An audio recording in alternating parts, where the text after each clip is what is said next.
You know that feeling, right? Just drowning in articles, research notes, trying to make sense of it all. Well, that's exactly why you're here. We're about to jump into a deep dive, taking your collection of insights, all those fascinating articles and bits of research you've gathered, and we're going to try and unpack some really profound wisdom, especially pulling from Eastern philosophical traditions. Think of it as maybe a shortcut to being genuinely well-informed, but maybe with a surprising kind of refreshing twist. Yeah, absolutely. And our mission today, it isn't just about, listing facts or summarizing. We really want to explore how these ancient Eastern traditions look at the big questions, life, reality, our place in it all. And often it's so different from the perspectives many of us grew up with in the West. Hopefully we can offer you not just new information, but maybe some new ways of seeing and even feeling your own experience. Okay, so let's get right into it. When we, typically think about reality in the West, especially maybe through a scientific lens, we often see the world as something constructed, like building an artificial flower, step by step, assembling parts, putting it together meticulously. It's a very familiar way for us to understand things, isn't it? It absolutely is. It's sort of the default mode, maybe. But what's so fascinating here is how Eastern thought gives us this really powerful alternative lens. So instead of a constructed world, they often talk about a world that has grown spontaneously. Think about magnetic filings, how they just form a complex pattern all at once when you bring a magnet close. Or like the way a real rose just unfurls. It's not in these distinct, measurable steps. It's holistic. There's this Chinese concept, lai. Have you come across that? Lie. Tell me more. Well, lai sort of captures this idea. It's that intrinsic pattern you see in natural growth, like the grain in wood or the markings in jade. It's not a blueprint you follow. It's more like an organic, self-organizing order that you grasp. Well, you grasp it at a glance, not by taking it apart piece by piece. That feels like a totally different way in. Because we're so often taught, pursue precision, our logic loves to dissect concepts. We kind of approach nature with a knife, metaphorically speaking, right? To make these clear distinctions, put everything in a neat box. But your sources really highlight that nature itself is often, well, extraordinarily vague. Like, just trying to pin down now, when is now, exactly. Or think about Earth's orbit. It's not perfectly precise, is it? Nature seems to resist those rigid categories sometimes. And this leads to something really important, particularly in Taoist thought. There's a real mistrust of this logic chopping, as they sometimes call it, a fundamental concept like the Tao, for instance. You just can't pin it down with a precise definition. Lao Tzu famously said, the Tao which can be spoken is not the eternal Tao. It's not something you analyze to understand, something you have to feel it. There's that great little story, the Western psychologist asks his Chinese friend about the Tao. Oh, yeah. The friend just says, go and look out of the window. Yeah. It emphasizes knowledge that comes from being receptive, from quiet observation, not from, aggressive investigation or trying to nail everything down with definitions. Okay, so this embrace of vagueness, this distrust of rigid definitions, it makes me wonder, does Eastern thought maybe suggest that our everyday way of seeing things, seeing totally separate objects, might actually be, well, an illusion? I'm thinking here about Maya in Indian philosophy. How does that fit in? That's a great connection to make because Maya in Indian philosophy, it describes exactly that, how our usual thinking tends to create these illusions of separateness. We see individual things, a table, a tree, you, me, but how do we really know where one thing ends and another begins? It gets fuzzy at the edges. So the key insight here, maybe we can call it inseparable differences. Inseparable differences. Yeah. Okay. Think about it. A figure needs a background to even exist, right? You can't see one without the other. Or a coin, it has two distinct sides, heads and tails, but you can't actually separate them. If you file away one side, the other just disappears too. Right. So concepts like up and down, or even things like pleasure and pain, they're interdependent. They define each other. So the sources suggest it's profoundly nonsensical to try and chase pleasure while desperately trying to eliminate all pain. Because one can't exist without the other. Exactly. It's like trying to, eat prestige or satisfaction directly from dollar bills. These are just abstractions, kind of divorced from concrete reality. And look, this isn't just some abstract philosophy. This matters for you because it can really change how you navigate your own desires, your own dissatisfactions, understanding them maybe more as a dance, an interdependent flow, rather than this constant battle between good and bad. That is a really challenging idea, though, that chasing pleasure while trying to kill all pain is nonsensical. I mean, I can hear someone listening thinking, hang on, surely I can strive for less pain. someone dealing with chronic pain, for instance, they might see that struggle as completely separate from any idea of pleasure. How does this perspective help there? That's a fair point. And it's not about denying the reality of pain. Absolutely not. It's more about looking at the nature of the struggle itself. Our effort to completely eradicate one side of that coin, pain, in this case, often just intensifies our focus on it, maybe even amplifies the suffering around the pain. It's like trying to flatten the coin so it only has a head side. It's just impossible. So the Eastern view might suggest that instead of fighting this fundamental interdependence tooth and nail, maybe understanding and accepting it in a way can actually shift your relationship to both pleasure and pain. It's a move from this impossible battle towards finding perhaps a deeper kind of balance or equilibrium. A deeper equilibrium. Okay, so if reality isn't just separate bits, but this spontaneously growing whole, how does that change our own place in it? Especially, our relationship with nature. Because in the West, we do often talk about the conquest of nature, don't we? A struggle to dominate our environment.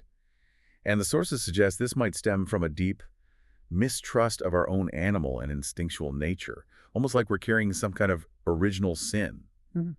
It makes me think of that paradox. This statement is false.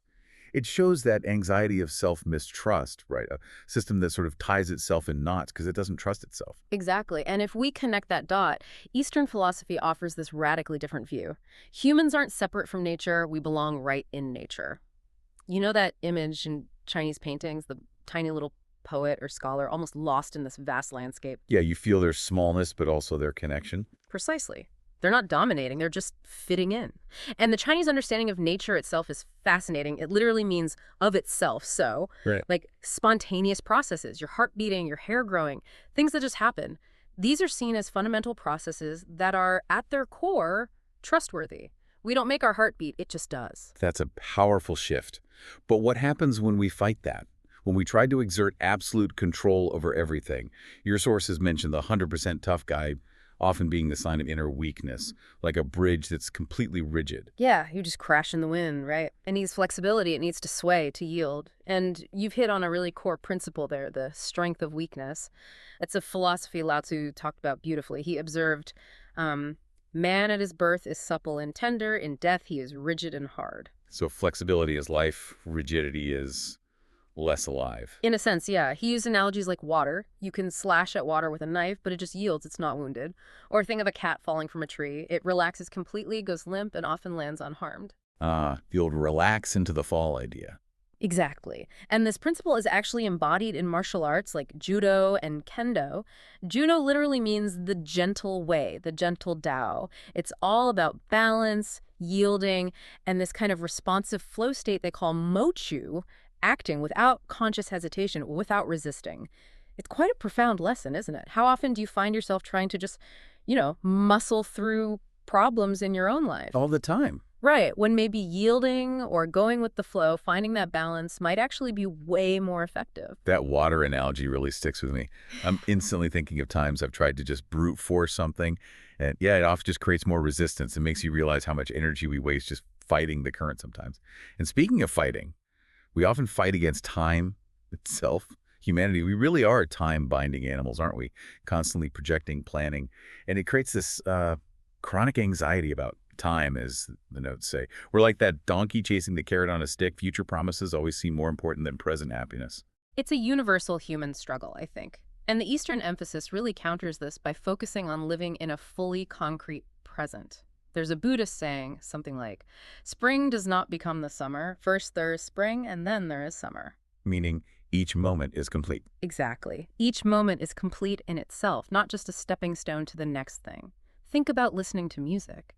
The joy isn't really in getting to the final note, right? It's in fully experiencing each moment, each phrase as it unfolds. There's that lovely little poem, Every Day is a Good Day. It captures this idea of freeing the mind from those idle thoughts about the future, just settling into now. Just imagine how your own daily experiences might shift if you could truly settle into each moment instead of constantly chasing what's next. That brings us to this really deep question of meaning. In the West, we seem very concerned with living a meaningful life. But then you look at the sheer scale of the universe, what modern science tells us, and sometimes life can feel, well, meaningless or purposeless in that grand scheme. How do Eastern traditions deal with that? Well, what's fascinating here is that in much Eastern thought, purposeless isn't necessarily negative. In fact, it can be seen as joyous and positive. Life is often compared to a dance. You don't dance to get somewhere, do you? You dance for the sheer joy of dancing itself. The activity is its own reward. Precisely. And this even echoes in some Western traditions, maybe less emphasized, like the idea of Alleluia being described as celestial whoopee, just pure, unadulterated, purposeless joy. It's the intrinsic delight in just being, without needing some external justification or grand goal. But okay, even if there's joy in purposelessness, we still can't avoid suffering, right? Mm-hmm. Buddhism, especially, focuses so much on suffering and deliverance from suffering. Doesn't that sound like it's trying to get away from pain? How does that avoid being just escapism? That's a really important question, and it's where Buddha's approach was actually quite radical. It wasn't about running away from suffering. It was more about going right into it. He supposedly advised, go right down to the bottom of the furnace. Into the furnace. That sounds intense. It is. The deep insight seems to be that often it's the fear of suffering itself that is the core of our suffering, our resistance to it. And there's this concept of ananda, or ecstasy, a state that kind of transcends the simple back and forth of pain and pleasure.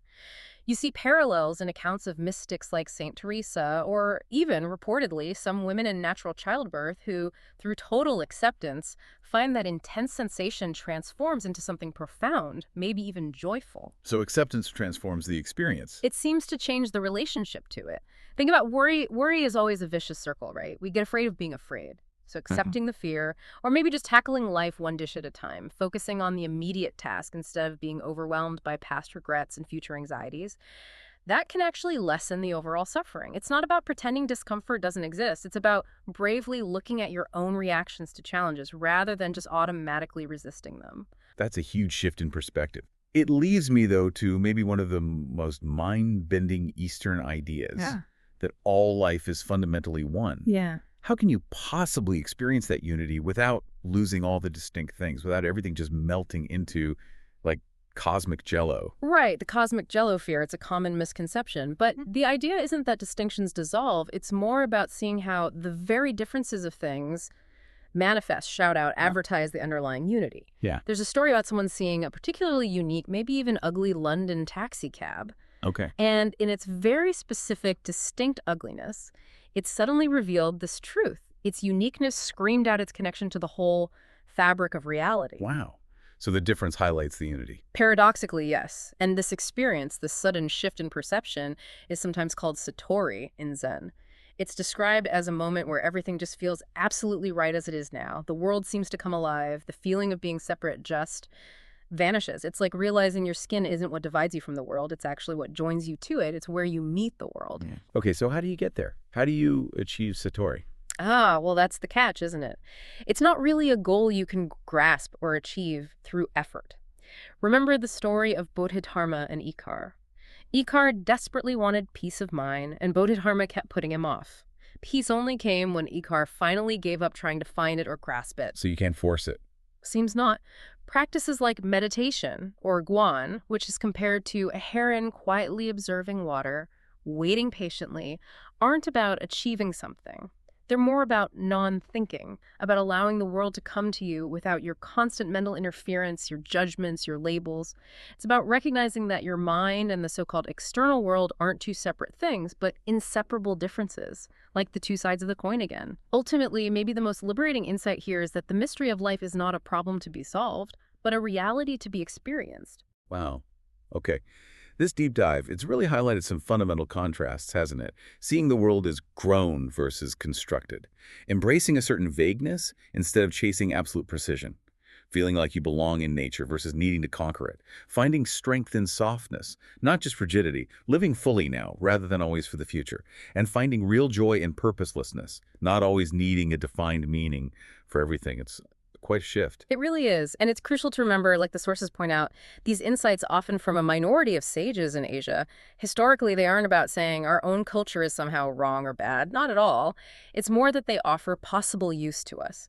Especially now, maybe, in an age where our scientific power, our technical know-how has perhaps raced ahead of our moral or psychological fitness to handle it wisely. It maybe encourages a kind of humility, doesn't it? A willingness to learn from these other ways of seeing. Humility, yeah, that feels right.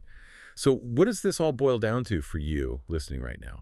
If the natural world is this amazing self-governing democracy that doesn't actually need a king or controller, and if maybe our true power, paradoxically, comes from giving up some of that willful striving, becoming more like an empty channel, what kind of profound changes might start to unfold in your own life if you could, even just a little bit, get out of your own light and simply walk on, fully present to the intricate, spontaneous, and maybe, just maybe, utterly right reality of this very moment? Something to think about.